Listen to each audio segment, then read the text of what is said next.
Okay, so let's see where we're holding over here. The Gemara that we learned, Samach bet, Ein bet. Samach Beis Amud Beis, 62b, and the Gemara mentioned the Gemara that we learned yesterday it mentioned the story of David HaMelech and Shaul, and how David had said that Hashem was Mesis. He said, or he gave that option. He said, if you're running against me, if you're running to kill me, he told Shaul, Im Hashem heisischa bi, Hashem incited you against me. So the term mesis means like to incite someone or to missionize someone. So if Hashem incited you against me, which was considered not an appropriate wording about Hashem. And therefore, it says that Rabbi Elazar says that Hashem said, you called me a mesis, I am going to cause you to make a mistake, to stumble. And he made a mistake that he counted the Jewish people, and it caused the plague. And David HaMelech was very knowledgeable in Torah. He was the scholar of the day, and he probably knew every single letter of the Torah. And it isn't surprising that he would have made a mistake. Even if Hashem said, I'm going to cause you to make a mistake, generally a mistake that Hashem would cause someone to make is they would miscalculate something, but they wouldn't it seems surprising that he would just miss an actual verse in the Torah. So the commentaries try to figure out how could it be, what could David have done, mistaken about counting the Jewish people? How could he have missed that verse? It's generally a mistake is you don't judge it properly. You misjudge sort of. But like this is a law in the Torah. You know what I mean? You don't make a mistake on obvious things, like saying make a mistake that you're allowed to steal. No one's going to make a mistake that you're allowed to steal. Stealing, everyone knows, is that's not something that Hashem is going to cause someone to make a mistake, and they thought it's permissible to steal. So the same thing is with David HaMelech and counting the Jews. Everyone knows that you're not allowed to count the Jewish people. So how could David does not make a mistake about that? So the commentaries explain, and I mentioned this yesterday, I'm just going over it now, that that mistake that he made was that he thought that law, that you're not allowed to count the Jewish people, maybe it only applied in the generation or that first counting when the Jewish people were told to give the half a shekel because they needed money for the adonim, which is the sockets, the silver sockets, or they needed money for the sacrifices. There were a few donations that they gave, and two of them they gave half shekels. So it could be that that it only applied then when they actually had a need for it, and then they counted with those half shekels. He counted how many Jewish people there were.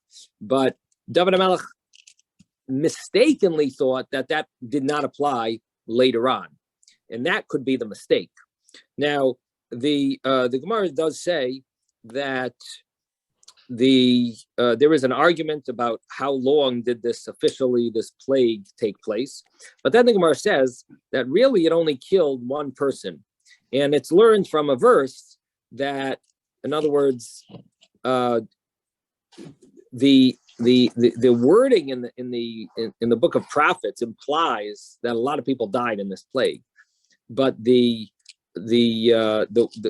fact that the prophet adds an extra word, it teaches us that there's more to the story than it says, and based on those extra words or extra letters, we understand that he only wanted one person, and then only one person passed away because Hashem had mercy.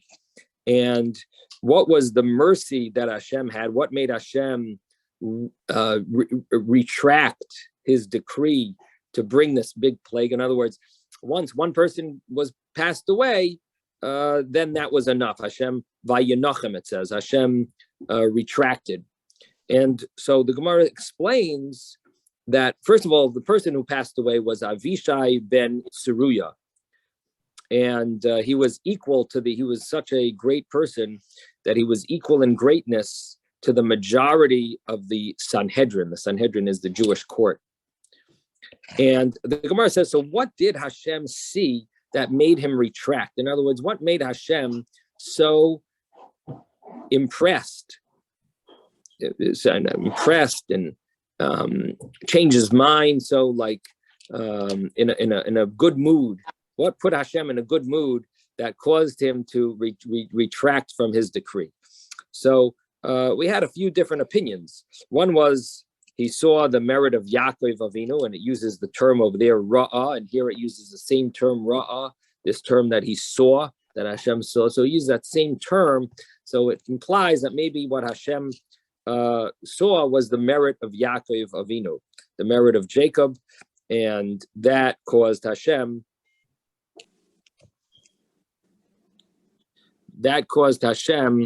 to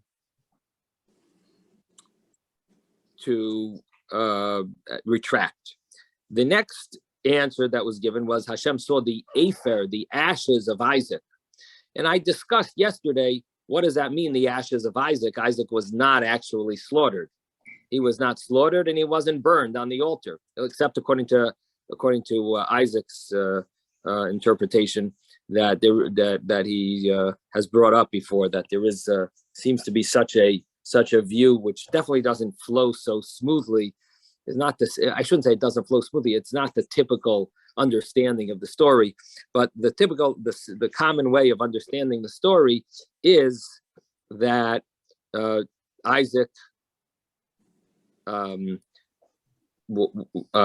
it was never slaughtered and was not burned on the altar. So what is the ashes of Isaac? If he wasn't burned, there's no ashes. So it either refers to the ashes of the substitute of Isaac, which is the sheep, or it refers to the imagination, the desire that Abraham had to bring Isaac as an offering, that the ashes that was there in potential, Hashem actually grabbed a hold of those ashes, and he puts them in the mitachas kisei hakavod, they're under the throne, and he looks at them. And here, this would be an example where Hashem saw those ashes, and he says, how could I ever bring a plague against the Jewish people? And he said, no, I'm stopping my plague. And he immediately stopped the plague that he planned on bringing, because he saw those ashes, which is an imaginary ashes of Isaac, what Isaac would have been, the ashes that would have been there from Isaac. I should mention Isaac. I don't know if I've ever mentioned this to you, but there is, interestingly enough, there is a discrepancy in the number of years that Isaac lived. And the reason for the discrepancy is based on the fact that Abraham died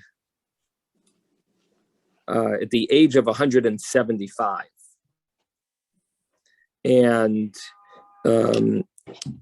Yitzchok was 37 at the age of, he was 37 at the age of the Akedah, when he was brought as a sacrifice. Now, if you calculate everything, it says Yitzchok was 60 when he gave birth to the twins, right? Yaakov and Esau. And it says, why did Abraham pass away at the age of 175 and not at the age of 180? The reason he passed away at the age of 175 was because Esau was becoming a Vilda Chaya, and he was becoming a real cruel person. And Hashem did a favor to Abraham to let him pass away so he wouldn't see, or live with this grandson that's so wicked. Now, the problem is, we know that Esav became wicked at the age of bar mitzvah.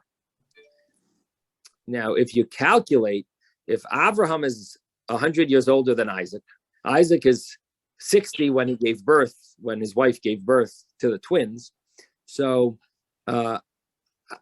Abraham should have been 173 at the bar mitzvahs of the twins. When Esav was becoming evil, he should have passed away then, 173, not 175. So there's a 2 to 3 year discrepancy here. And one of the answers to that discrepancy is that not that Yitzchok was, I'm mentioning this because of Isaac, because you've mentioned your Vart. I think your Vart. I mentioned it 2 years ago, Rebbe. Yeah. I know, but you've mentioned it again here and there. And it's interesting Vart, but I'm sharing with you another Vart that's similar, and it answers some of the questions, but it's not the same Vart. Yes. And this Vart is that Isaac actually was not slaughtered. He was not burned on the altar, but he reached such a level of spirituality that he could not be in the world. Hashem he allowed him into Gan Eden for 2 years. So he was taken out of this world to Gan Eden for 2 to 3 years, and then he came back down. And so Isaac was 60 years old when he gave birth, when his wife gave birth to these twins, but he really was not 60. It was just, we're not counting the years that he was up there in Shamayim, because those years he wasn't really alive. He was in a spiritual form. And then he came back down, and that's when he married Rivka. So for those 2 to 3 years, he was in Shamayim. So Isaac, if you want to calculate, years that officially Hashem didn't count those years. He said Isaac was 60 when he gave birth to the twins, but really Isaac was 62. And if Isaac was really 62, that would mean that Abraham is 162 when the twins were born. When the twins become bar mitzvah, it would be 13 years later. They would be 100. Abraham was 175 when Esav is going off the path, when Esav is becoming real cruel and evil. And so according to that, what comes out is it's the same. In other words, it's the same conclusion. Let me just mute everyone here. 1 second. Hello. English type. So it's the same conclusion that Isaac that you get. In other words, you answer the problem of the discrepancy in years, that Abraham should have lived an extra. He should have lived 2 years less, 173 instead of 175, because Esav was evil, was wicked from the bar mitzvah. But this answers that question without saying that he was slaughtered, because. So anyway, this is a vart I've seen. Rabbi? I believe I saw it in Likutei Sichos, and by the this is one of the sichos of the Rebbe. Okay, yes, Moshe. What parasha did they read for their bar mitzvah? I'm just curious, because the Torah wasn't. We didn't have it yet. I mean, so what? Let me ask you, Moshe. Did they use how did they have a Borsalino hat if Borsalino wasn't around then? Yeah, you know what I mean. And yeah. They didn't even have they didn't have any company. Who made the yarmulkes? They didn't have any yarmulke companies. The black. What do they give at the bar mitzvah with those those black yarmulkes that you give out at the bar mitzvahs? Yeah. How'd they give out yarmulkes at the bar mitzvah? Yeah. They didn't actually. It doesn't say anywhere that they actually read the Torah at that time. But they might have studied Torah, and they might have said a Dvar Torah because their father learned Torah. But we don't have any. I don't know of any source that there was any scroll of that resembled the Torah. You know what I mean? They knew Yeah. the Torah.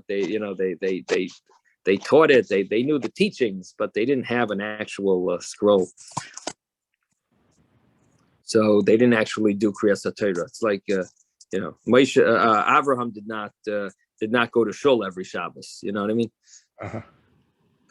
But okay, so the Gemara, so the Gemara mentions over here the merit of the Afer, the ashes of Isaac, and that could be an option. That's one of the options here of the option that Shmuel gives as to why Hashem retracted from bringing this plague.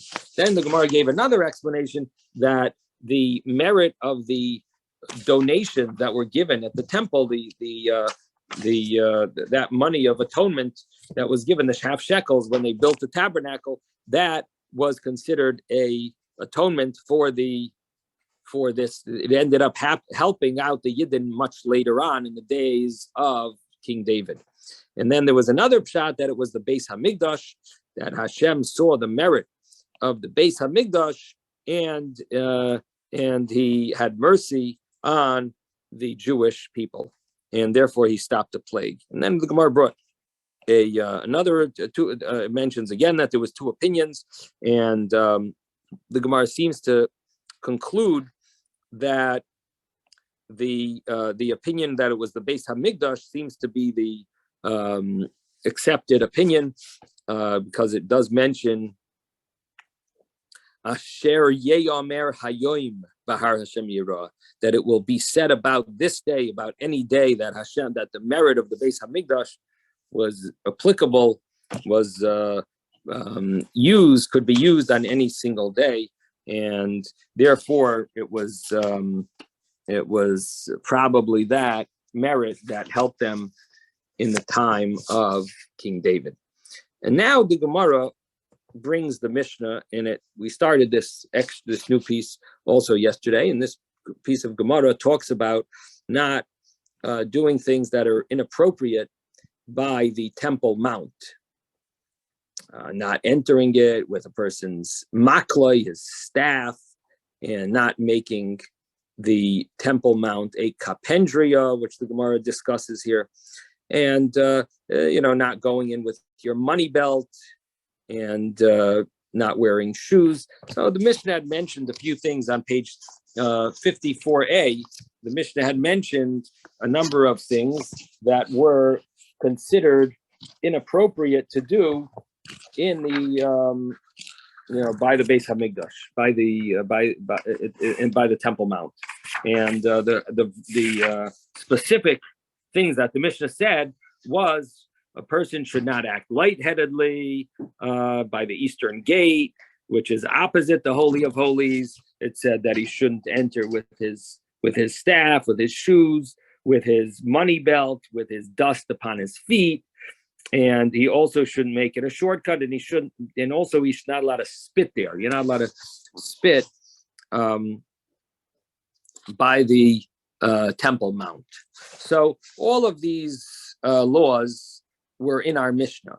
Now, how did it fit in the Mishnah? The Mishnah talks about, we're dealing with Brochos that a person recites when miracles happen, when he sees different things, thunder, lightning, right? We spoke about all these situations, seeing the Yam HaGadol, whether it means the ocean or it means the Mediterranean Sea. When you hear good news, when you hear bad news, chas v'shalom, when you buy something new, shechiyanu, the different things about when can you ask Hashem for something? When is it too late? And you love Hashem with all your heart, with all your soul, with all your might. What do each of these words mean? We went through all of these things, and then all of a sudden the Mishnah talks about the Beis Hamikdash. So, what is the connection between the Beis Hamikdash and the previous points of the Mishnah? So, one of the commentaries says that the previous part of the Mishnah spoke about loving Hashem, and once it spoke about loving Hashem, therefore, the next thing that it should speak about is fearing Hashem. And so this is part of the mitzvah of fearing Hashem and fearing the Beis Hamikdash, and therefore it would be considered to be a continuation of the previous part of the Mishnah. I'm just sharing with you how it connects in the Mishnah. It connects because we spoke about loving Hashem, and that had to do with the Brochos that a person recites on things that when good things happen, when bad things happen. And so we spoke about the mitzvah of v'ahavtas Hashem Elokecha. So now it mentions the law of fearing Hashem and showing respect to the in the Beis Hamikdash for the Beis Hamikdash. And so that's the continuation of and that's how the Gemara continues here, and that's how the Mishnah continues, I should say. And now the Gemara is going to expound on that on the Mishnah. So the Gemara mentioned that a person should not enter Harabayas with his staff, and he shouldn't make a kapendria. So the Gemara says, what is kapendria? So Rava says kapendria means kapendria. And Rav Chana bar Ada says, in the name of Rav Sama, the son of Rav Mori, he said that kapendria means it's a combination of a number of words. Instead of going around the rows, I will go up right here, which basically means I will take a shortcut.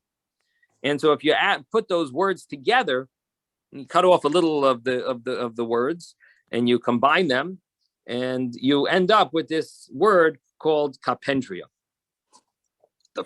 It's a combination of adim makifna, that's like the the kuf pei part of it. Adim adari is maybe the dalid reish, adari, or the yud, and eyol baha is the aleph, like the end of the last word. So it ends up being a combination of a number of words. It basically means a shortcut. Instead of going around, go straight. Now the question really of this Gemara is, what did Rava say and what does Rav Chana say? Is there an argument here? So the way Rashi seems to learn, it's at least a simple way of is that Rav Chana is explaining Rava. Rava said, kapendria is the word kapendria. It's kishma. Rashi says kimashma, like it sounds. That's what it is. And the other rabbi seems to expound that it means what he means by that. So in other words, Rav Chana bar Ada is explaining what Rava means by kapendria, that it's like obvious, and he explains it. He spells it out in words. There are other interpretations here. There's another interpretation that really kapendria does mean something else. It means like a fabrengen. That's what kapendria. It's a Greek word, and it means fabrengen, and it means like gathering place. Maybe fabrengen means gathering people. Maybe it's a gathering place, and being like a place where people gather and schmooze. They just they speak secular matters, conversation, regular conversation. So the first opinion, Rava, is basically saying that you're not allowed to use the Harabayas, the Temple Mount, as a place for conversation. You don't gather there. It's a gathering place. People schmooze. That's not appropriate on the Temple Mount. So that is Rava, what Rava says. And Rav Chana says, no, it's not a Greek word, kapendria. It's really an Aramaic combination of three words, and it means a shortcut. So it either means a gathering place where people schmooze, and you shouldn't do that in the Har Habayis, and or it means, according to Rav Chana bar Ada, it means that it's a shortcut. And so according to that, it's a little more understandable why Rava thought the word is obvious and Rav Chana has to explain it. The reason why he thought it was obvious was because, according to this, it was because it's a known word in the Greek language. Kapendria is a known word. If you want to see Brochos, you go downstairs, see Brochos, and also there's muffins there. And then the Gemara says that Rav Nachman says in the name of Rabba Baravua that if you go into the shul, not on the condition not to make it a shortcut, you then are allowed to make it a shortcut. Which sounds like you're going in for another purpose. You're going in for a mitzvah. Let's say there's some mitzvah being done that you need to go in, and you're going to go in, do a mitzvah in this shul. So let's say you need to clean up the shul. You're making it nice, neatening up the shul, or you're, I don't know, maybe doing some other mitzvah there. Trying to think of a good example of a mitzvah done in a shul. That's not besides Kaddish. Yeah, but besides davening, you'll soon see why. We want to pick a mitzvah. Maybe they're going for a bris. You're going for a bris in a shul. So looking in a chumash or looking in a sefer. Yeah, but maybe learning. Okay, so it's not davening. Maybe learning would be Kiddush. An example. Kiddush, to make kiddush. Is that what you said? Yeah. Uh-huh. You give me a kiddush for bris, for bar mitzvah. Yeah, but I don't know if officially you're supposed to do kiddush in a shul. In other words, we're a Beis HaKnesses here. Uh-huh. So I didn't want to give that example. But so let's say you're doing a bris or something. So you're going into the shul for a purpose of a mitzvah. So then you could actually go out the back door and you end up making it a shortcut, but you didn't go in for that purpose. You went in for the mitzvah purpose. And therefore, you would be allowed to use it as a kapendria. Now, Rebavo says that there's another, there is another exception. In other words, a case where you're allowed to make a kapendria. What would that case be for a shul? Now, again, keep in mind, we spoke in the Mishnah about the Har Habayis, the Temple Mount. Now we're talking about a shul. And we said that you enter the shul not having in mind to do a mitzvah. And then you could actually use it as a kapendria and benefit from it. You make a shortcut. You change your mind. Well, not that you're changing your mind, it's that you didn't have in mind either way. It's it's interesting. The terminology, you're right. It does sound like you have in mind specifically not to make it a kapendria. But I don't know if it means that. I think it means that you didn't think about using it as a shortcut. You entered for a different purpose. But you're right. The truth is the wording does sound that you specifically have in mind not to make it a kapendria. I'm surprised. It is interesting that it says it in that way. Again, it could have said shaloi almanas la soise kapendria. Yeah. Instead it says almanas shaloi.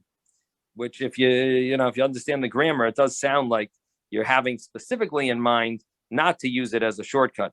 But however you learn, the point is that you went in for another purpose, and in the end you could leave from a better direction, and even though you're ending up benefiting from it, it's okay. Rebavo says that if it used to be some type of a shvil, like a path or a road, before it was built into a shul, then you would be allowed to walk through the shul as a shortcut, because that's what it was before. And yesterday we struggled a little, try to figure out what is this exact heter, what is the leniency, just because it was a shul before, why should that really permit you to now? It was a road before, just so that makes you allowed to walk through it. Would that be a reason to show a little disrespect? But we tried to in the end we tried to say that maybe it has something to do with the fact that you're not taking benefit from the shul, the fact that it has two doors. and one in one side, one on the other, and you're making a shortcut, because really the whole shul is really not a shortcut. It really would have been better if the shul wasn't there for your purposes. In other words, you just want to walk through. It used to be a street. So you're totally not benefiting from this shul being here.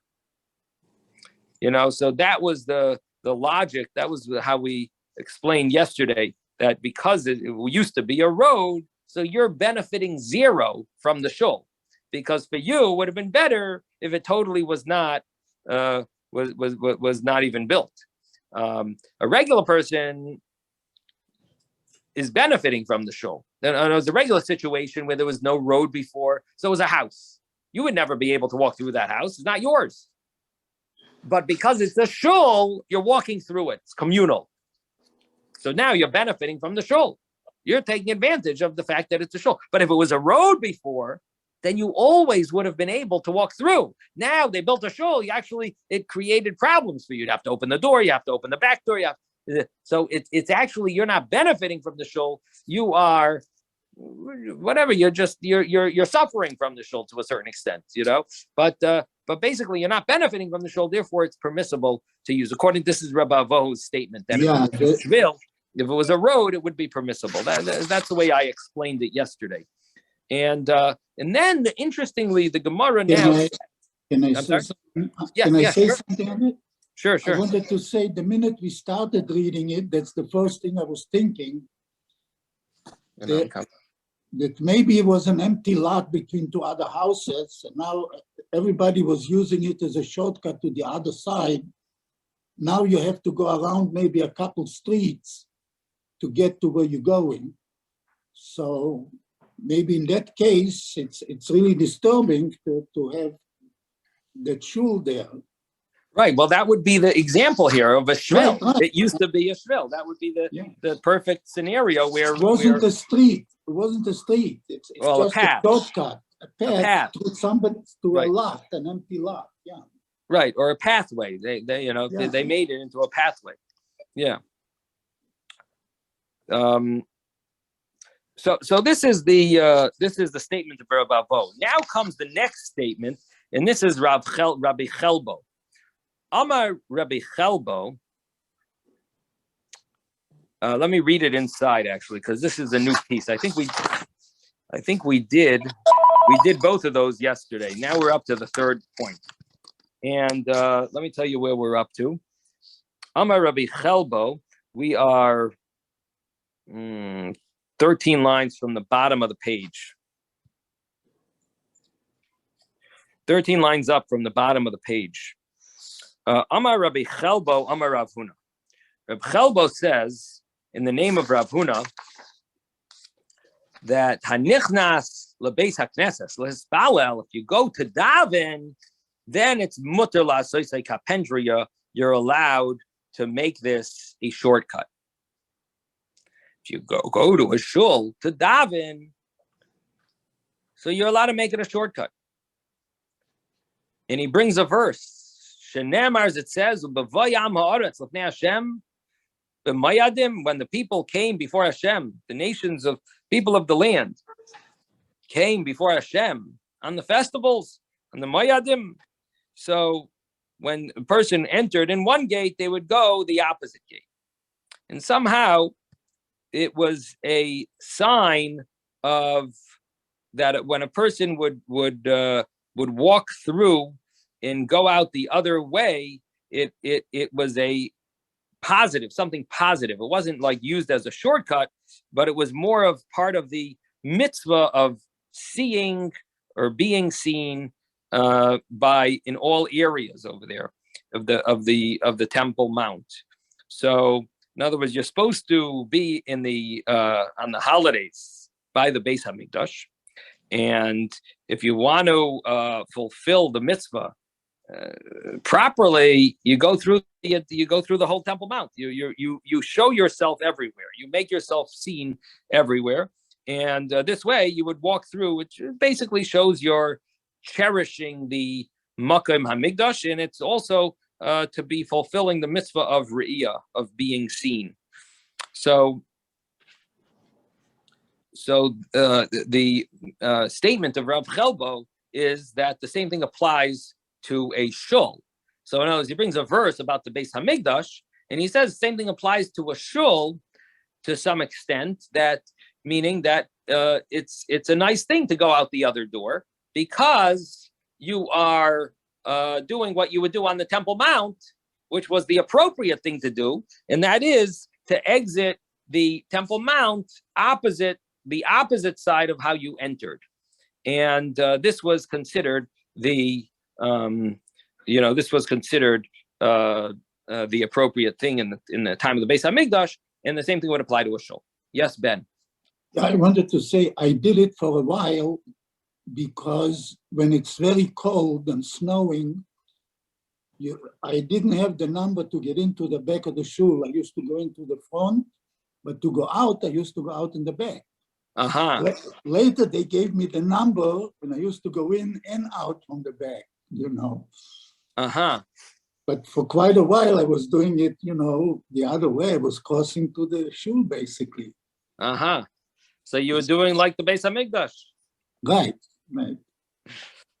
So now the question of this Gemara is, what is Rav Chelbo really saying that Rav Nachman didn't say? Rav Nachman said the name of Rabba Baravua, that if you enter the shul on the condition not to make it a shortcut, you are allowed to make it a shortcut, right? You entered it for a mitzvah, you're allowed to make it a shortcut. Now, and I didn't want to give the example of davening because this is Rav Chelbo.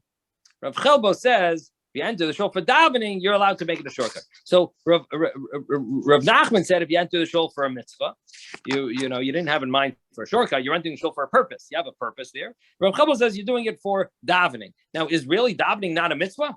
Like, why isn't Rav Chelbo's statement included in Rav Nachman's statement? Rav Nachman said you could enter the shul. You enter the shul for a different reason. You're entering for a mitzvah.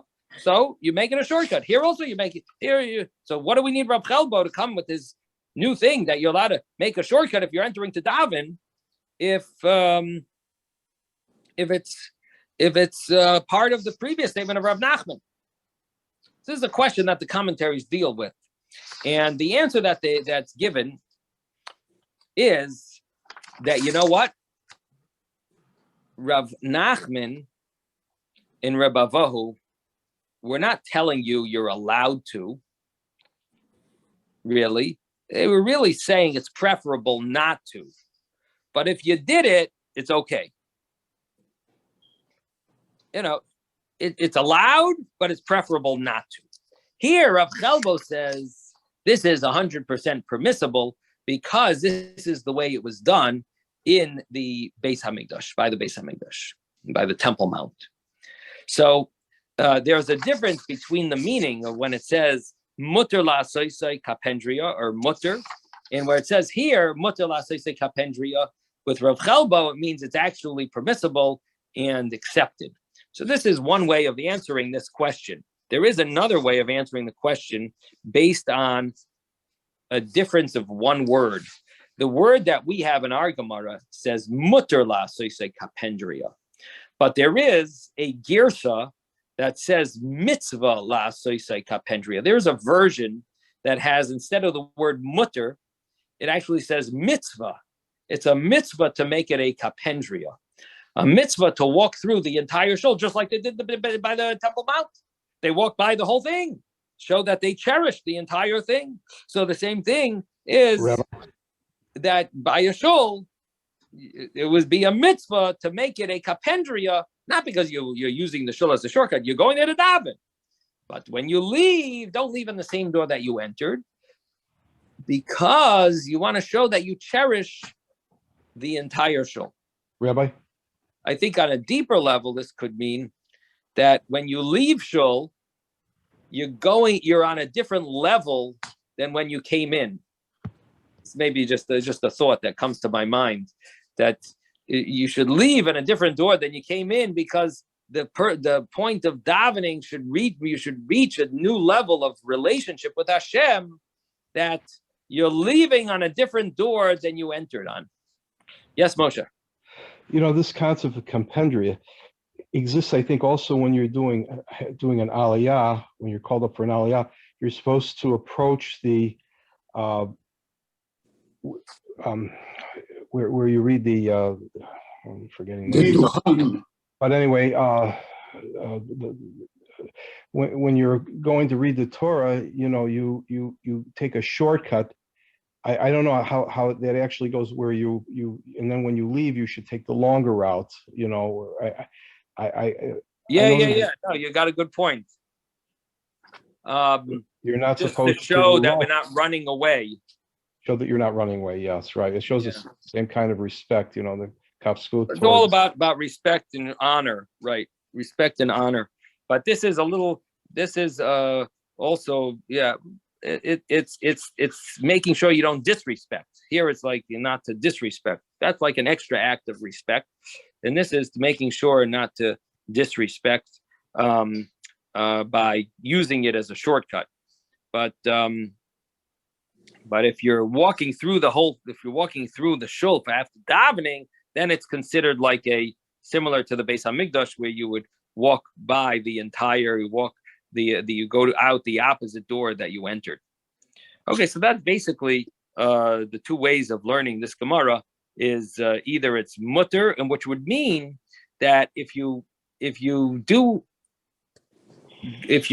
davening in a shul, you are allowed to make it a shortcut. If you're davening there, you are either allowed or a mitzvah. So there's no issue at all leaving the same door that you came in.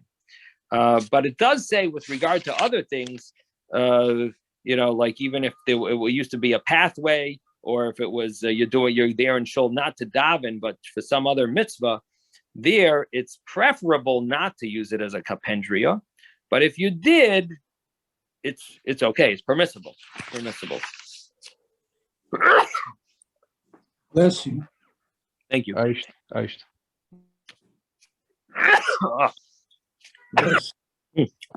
Yes. Okay. 3 times, that's all. So the next Gemara talks about spitting on the Temple Mount. The Gemara says, "Rekika mikal v'chomer." Spitting is prohibited from a kal v'chomer. Kal v'chomer is an a priori argument. And somehow something is prohibited on the Temple Mount, and the Mishnah says for sure spitting is going to be prohibited. If this is prohibited, then spitting is definitely prohibited. So what is that other thing that's prohibited? And if that thing is prohibited, then for sure you can't spit. What is that other thing? So Amar Rav Bibi, Amar Rabbi Yeshua ben Levi. Rav Bibi says in the name of Rabbi Yeshua ben Levi, Kol haroikek b'hara bayis bizman hazeh. Anyone who spits in Harabayas, in the Temple Mount, nowadays, Ki'ilu roikek b'vas einoi, is as if he is spitting in Hashem's pupil of his eye. Obviously, Hashem doesn't have an eye, and Hashem doesn't have a pupil of an eye. But if a person spits on the Temple Mount, even today when there's no Beis Hamikdash, it is as if he spits in the pupil of Hashem's eye. Shenemar, as it says, "V'hayu einai v'libi sham kol hayamim." My eyes and my heart are there all the days. And what we're learning here is that all the days refers also to after the Beis Hamikdash is destroyed. Even now, when there's no Beis Hamikdash, Hashem's eyes and heart are there all the days. And because Hashem's eyes and heart are there all the days, if you spit there, you're spitting on Hashem's eyes.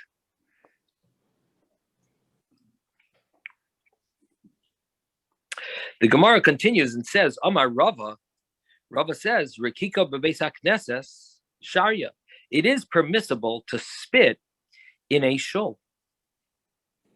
So the Gemara before said that the Mishnah really said that spitting in the Temple Mount is prohibited. The Gemara said that even nowadays, when there's no Beis Hamikdash, it doesn't say permissible or prohibited. It says it's as if you're spitting in Hashem's pupil of his eye, which sounds like it's prohibited. And then Rava says, but in a shul, it is permissible.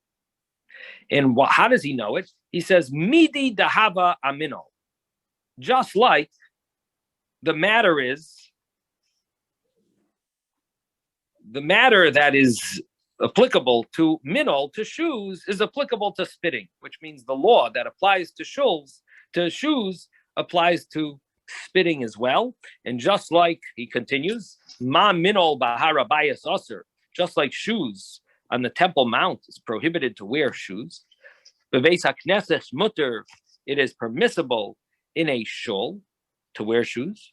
So Afrikika, also spitting, bahara bayas hu da asur, on the Temple Mount it's prohibited. Beveis hakneses shari, in the shul it is permissible. So Rava is saying a statement, a permit here. He has a permit to spit in a shul, and he says, how does he know it? It's based on the law of minol. You wear shoes, you could spit, just like shoes. The Gemara now goes back and forth a little. Amar le Rav Papa le Rava. I'm sorry? I wanted to say something on the spitting. Yeah. One day somebody came in shul and is praying and he's spitting on the floor, and again spitting on the floor. And I got upset. I went over to him and I said, "What are you spitting?" He said, "You can spit in the shul." I said, "Maybe you can spit in your shul, but there is no carpet. You cannot spit in this shul in the carpet." So he stopped. I thought it was terrible. Maybe in dirt floors that they used to have, you could spit, but on a carpet, it's, it stays there. So anyhow, I hope that's an interesting question. You're asking an interesting question if it applies if there's a carpet, because the kids are sitting down, they're playing on the carpet, and he's spitting. Rabbi, right. I just want to mention one thing. Years ago, they had dirt. So I hope floors. that this is how this brisa ends. We'll see. Yes, Moshe, what did you want to say? Yeah, I would say years ago they had dirt floors in most of the shuls. They didn't have carpeting. That's what I said. Floors. Yeah, exactly. Ben, yeah. Well, the thing is that the way I see it, we in our in today's day and age, it doesn't look so nice even in a shul that doesn't have a carpet, because we're used to a different level of cleanliness and hygiene than they were in the olden days. So it definitely seems questionable, the spitting in a shul, even if there's no carpet. I don't know, to change the law and say, oh, if there's a carpet, it's prohibited. You have to understand they play on the floor. The kids play on the floor, even if there's no carpet.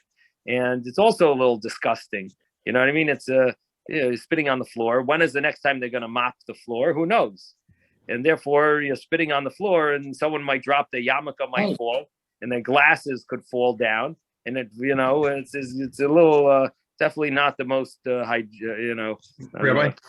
level of hygiene that we're used to. Yes, yeah, but your home also acts as a base midrash. Also, I mean, in the sense that you have you put up your mezuzot. I mean, and if a minyan is held in a home, in a shtibel kind of a setting, it's also like a shul, I mean, so, but in those days, again, they had dirt floors and people would spit on the floor. I mean, it's not like, I know now of course it's different. We concern ourselves with hygiene, but in those days they did have dirt floors. I mean, a home could also be considered a shul, I'm not sure what you mean by that you shouldn't be able to spit in your home either. No, I'm just saying So if you somebody should be. holds a minyan in their home, I mean, Oh, it's yeah, also that's a like, good question. You're asking a different question. Your question really is, how does it work if you make a Friday night minyan in your house? Does your house now have a law of a shul? And then right. you can't walk through it if you need to get through. Would it take on the law of a shul? That's an interesting question that you're bringing up. What is the law of a temporary shul? Does that when they're davening, does it then take on? I mean, sometimes you have no choice. Like sometimes there's only one door to the house, and let's say someone comes, you're in the middle of your Friday night minyan. Someone comes and they come to see someone's wife, and they want to leave, and you want to walk through the living room to get out, right? Let's say your wife has a friend who came over, so you're davening Ma'ariv. You have your little Friday night shul in your house, in your living room, and your wife's friend wants to walk out to leave, and she has to walk through your living room to get out.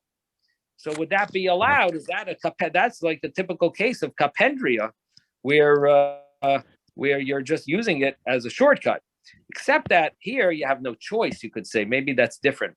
You could say that case where you have no other choice. So that's not a kapendria. It's not a shortcut. It's the only cut. It's the only way out. So it doesn't look like you're using the shul. You're simply, or you could say it's based on the leniency that we had before. That if it used to be a road, a path, then this is also a path. It's the way you get out of the house.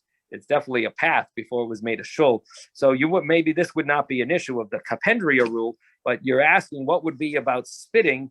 Well, we're going to say spitting is permissible in a shul, so it's not going to be an issue spitting. But what would be prohibited to do in a shul? We did say kapendria, but that doesn't really apply. Well, we'll have to see what ends up being prohibited in the shul, and then we could ask this question of what would be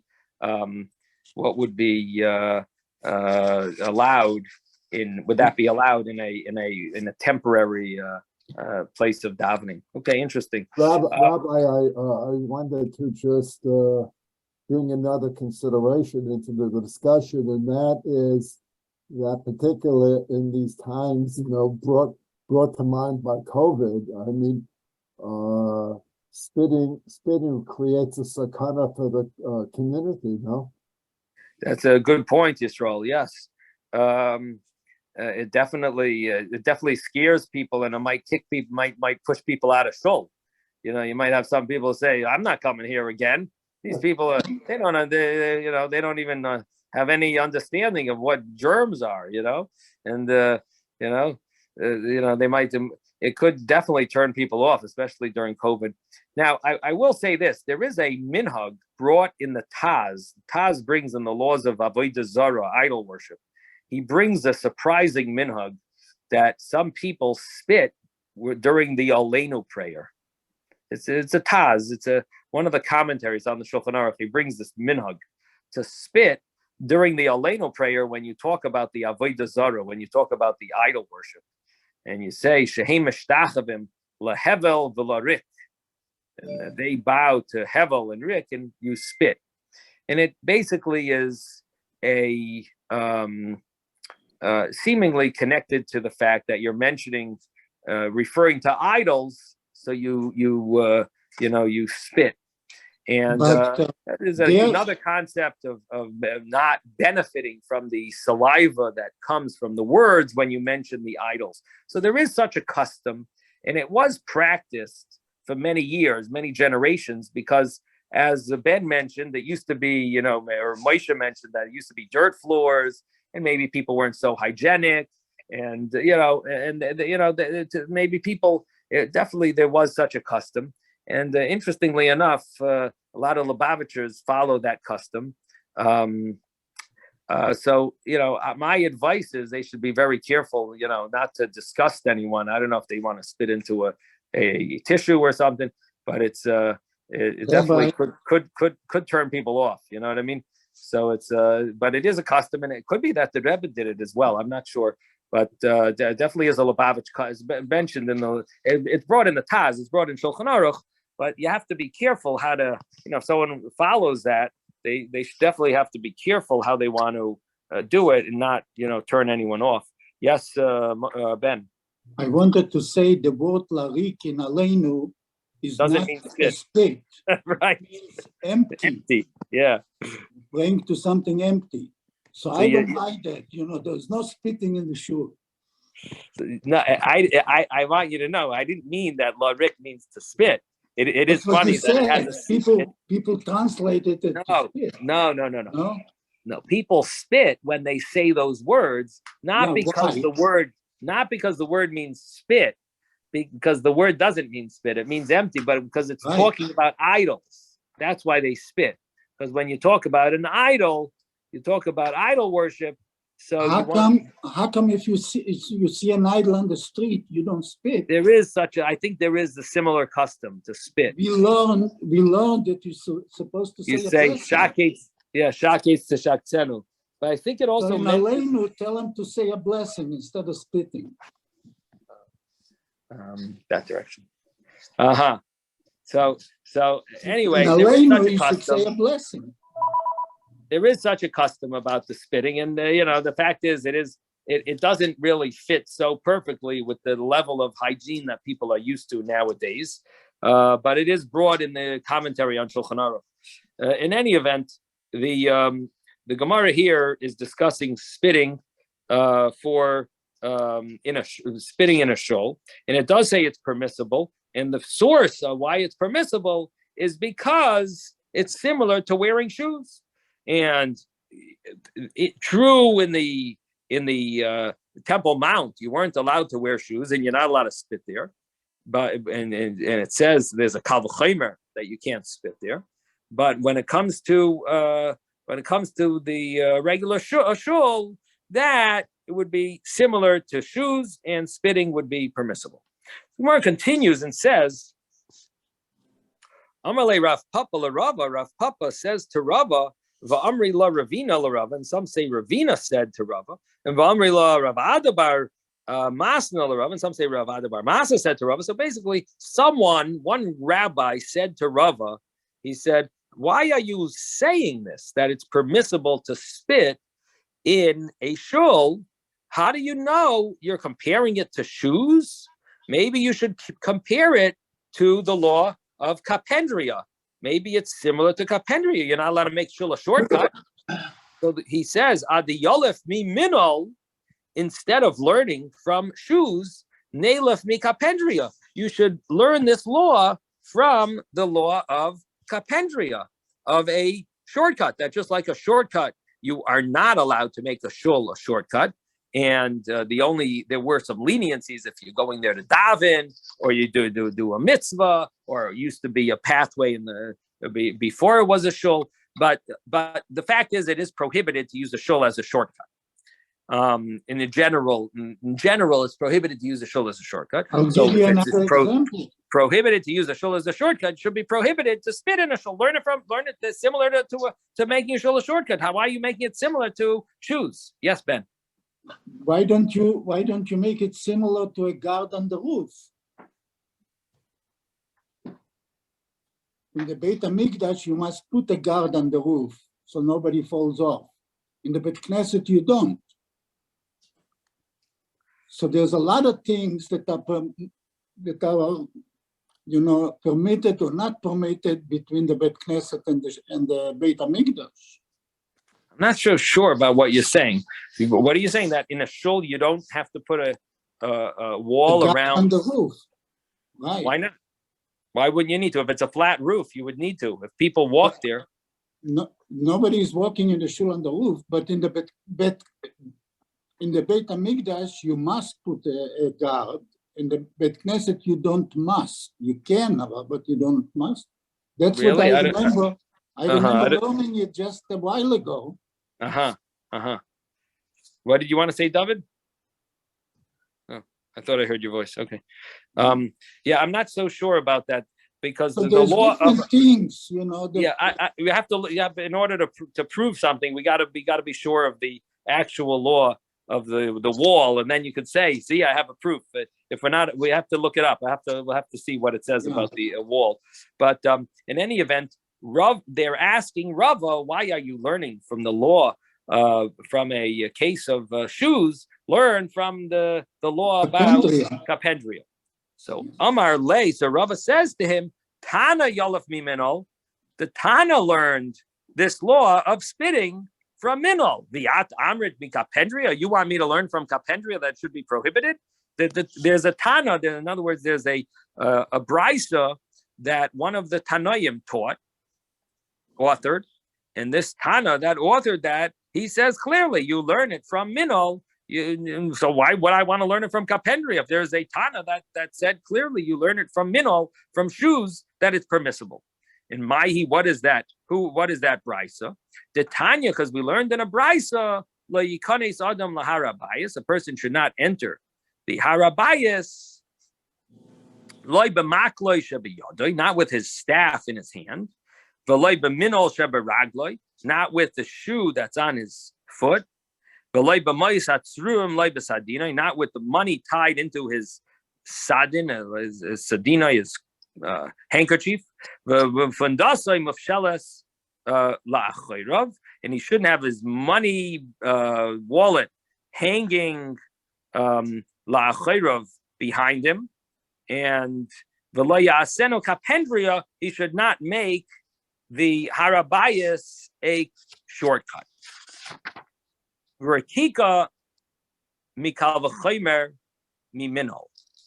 And spitting is prohibited from a kal v'chomer, from a priori argument from the law of minol. What is that? What is the kal v'chomer? What is this a priori argument? Uma minol she'in by derech bizoyin, just like by a shoe, that regarding a shoe, it's not considered disrespectful, but nevertheless, the Torah says you should remove your shoes from upon your feet, and rikika, spitting, that is disrespectful. Like kolshkein, is it not for sure that you would not be allowed to do that? If you can't do a shoe, you can't have shoes on, because it's even though it is, because the Torah prohibits it, even though it's not disrespectful, for sure you can't do something disrespectful like spitting. So we see that the Tana compares the law of spitting similar to the law of shoes. And so Rava learns from there that in a shul you would be allowed to spit because you're allowed to have shoes. There's more to ask on this, and we're gonna can we make a compromise? Can we make a compromise? If somebody wants to spit, let him bring in a paper cup. Go to the shul that I don't go to. Go to the other shul that I don't step foot in. No, you can use a paper cup and then throw out the cup. I see. Anyway, Zai gesund, everyone. We'll see you later, Mr. Hashem. Thank you, Rabbi. Okay. Have a good day, everybody. Zai gesund.